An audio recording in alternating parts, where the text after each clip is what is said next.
Ya, halo. Semua teman-temanku, apa kabarnya nih? Ya, selamat datang di video terbaru saya. Saya mengucapkan terima kasih buat yang sudah support di tahun 2022. Banyak pertanyaan masuk, tidak saya jawab semua karena sudah saya jawab atau dibantu jawab oleh teman-teman yang lain. Ya, saya mengucapkan terima kasih atas supportnya. Seperti biasa, kalau ada pertanyaan, cek playlist terlebih dahulu dan simak videonya karena saya sudah jawab semua banyak pertanyaan. Karena saya sudah jawab banyak pertanyaan maksudnya di channel ini. Ya, tapi ada satu pertanyaan atau satu komen-komen yang atau banyak komen maksud saya yang saya tangkap itu tentang ketakutan teman-teman punya asuransi. Channel ini tidak saya buat atau video-video saya tidak ditujukan agar teman-teman takut punya asuransi. Justru ditujukan agar teman-teman melek pentingnya asuransi sekaligus melek manfaat apa yang teman-teman terima dari asuransi yang teman-teman miliki. Justru itu poinnya. Bukan agar teman-teman takut punya asuransi. Justru kalau teman-teman punya uang, punya asuransi itu wajib kan sebenarnya. Nah, masalahnya kadang banyak yang nggak tahu manfaat asuransi yang dia punya. Banyak yang merasa punya asuransi itu nabung 500.000 kali setahun, nanti 6 juta kali 5 tahun, uang saya sudah 30 juta, padahal setelah dicek saldonya nggak nyampe 30 juta. Nah, kenapa? Ya karena tadi ada potongan-potongan di awal. Teman-teman kalau dapat 30 juta itu malah kecil. Justru harusnya teman-teman dapat ratusan atau miliaran. Karena filosofi dari asuransi itu sendiri adalah membeli uang besar dengan uang kecil. Dengan menabung 500.000 per bulan, teman-teman kalau ikut asuransi jiwa meninggal, keluarga yang ditinggalkan dapat misalnya 1 miliar, 2 miliar, dan seterusnya. Kayak gitu. Kalau teman-teman nabung 500.000 sebulan, mungkin sampai tua juga nggak akan bisa mewariskan uang miliaran untuk keluarga yang ditinggalkan. Nah, ini poin-poin yang saya mau jelaskan. Makanya ketika saya bilang asuransi kok uang pertanggungannya cuma 20 juta, ada yang marah. Lo sok kaya, 20 juta dibilang kecil. Memang bagi saya kecil dalam perspektif uang pertanggungan. Kalau saya dikasih 20 juta ya gede lah buat saya.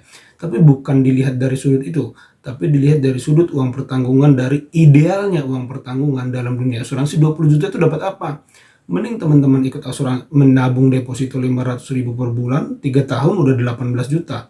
Tinggal nambah 4 bulan lagi sudah dapat 20 juta. 3 tahun 4 bulan dapat 20 juta. Kalau mengharapkan uang 20 juta, buat apa nabung asuransi 5 tahun, dipotong tahun pertama, potong tahun kedua, potong tahun ketiga. Ini yang tidak ditangkap oleh orang-orang yang ngomel di beberapa video saya.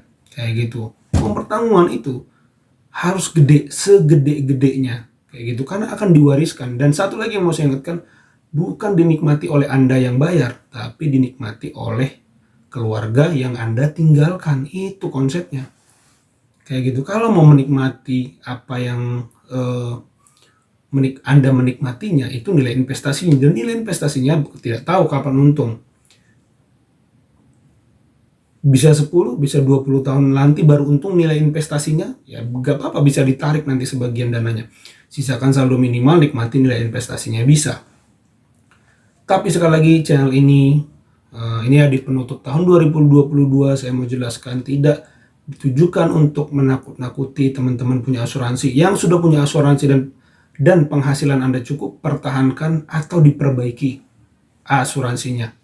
Kalau dirasa yang seperti saya jelaskan tadi belum pas, ini kok asuransi saya uang pertanggungannya saya rasa masih kurang, silakan dibenarkan. Bisa ditutup dan buka yang baru dengan uang pertanggungan yang maksimal. Makanya pilih perusahaan asuransi yang sehat, yang setahu saya yang bagus ya. Saya yakin banyak yang bagus, cuman tidak familiar aja buat saya. Itu Aksa Mandiri bagus, BCA itu bagus menurut saya sehat. Dia juga rekanan dari Bank BCA. BNI Life bagus dalam arti sehat lah ya, tidak goyang gitu ya. Sejauh ini saya belum dengar perusahaan-perusahaan asuransi ini bangkrut. Apalagi BRI Life, Aksa Finansial, apalagi ya, saya mungkin hanya itu yang saya tahu. Tapi intinya prudensial mungkin ya. Nah, itu yang saya maksud. Jangan takut punya asuransi. Kalau memang punya dan sanggup bayar, sudah lanjut saja. Kalau dirasa tidak pas, silakan diperbaiki asuransinya. Jadi, ikut asuransi itu bukan sesuatu yang harusnya menakutkan, karena memang sebenarnya bagus. Hanya kadang kita tidak memahami apa manfaat yang kita terima, sehingga kadang sering merasa ditipu. Padahal konsep asuransi itu memang sebenarnya proteksi. Namanya sudah insurance, asuransi. Kan judulnya kan bukan investasi kan. Judulnya saja sudah asuransi, kok fokusnya ke investasi. Walaupun mungkin kalau teman-teman ikut unit link itu bisa loh untung. Tapi sabar sampai nilai unitnya itu, nilai investasinya untung, karena kan dia ada potongan-potongan di awal untuk membangun proteksi jiwa kan. Justru kalau teman-teman punya uang lebih nggak apa-apa. Justru ikut unit link itu investasinya dapat, walaupun harus sabar biar untung, dan butuh waktu yang menurut saya cukup ya, menengah sampai lama, dan teman-teman dapat proteksi juga untuk nanti keluarga. Jadi menurut saya bagus-bagus saja, asal dibuat proporsional itunya, uang pertanggungannya, investasinya ke saham yang agresif atau bagaimana dan seterusnya, itu harusnya disetting di awal begitu ikut asuransi. Ya, jadi tujuan daripada channel ini dan video-video saya bukan membuat teman-teman takut punya asuransi, tapi justru mau berusaha memberikan sedikit pencerahan, hal-hal praktisnya ya. Saya kalau ditanya hal-hal teknis itu saya kurang ngerti juga. Misalnya cara menghitung nilai unit, saya tahu tapi saya lupa. Dan saya merasa saya nggak harus belajar lagi soal itu. Saya lupa aja, saya mungkin harus nonton YouTube dulu biar tahu lagi cara bagaimana menghitung nilai unit gitu. Tapi sejauh ini saya pikir hal-hal praktisnya, hal-hal mendasarnya cukup berguna untuk saya jelaskan bagi teman-teman. Jadi itu aja teman-teman, terima kasih yang sudah support channel ini di tahun 2022. Semoga di tahun 2023 channel ini bisa berkembang, teman-teman juga bisa berkembang, berprogres dengan lebih baik dan lebih baik. Terima kasih, selamat tahun baru.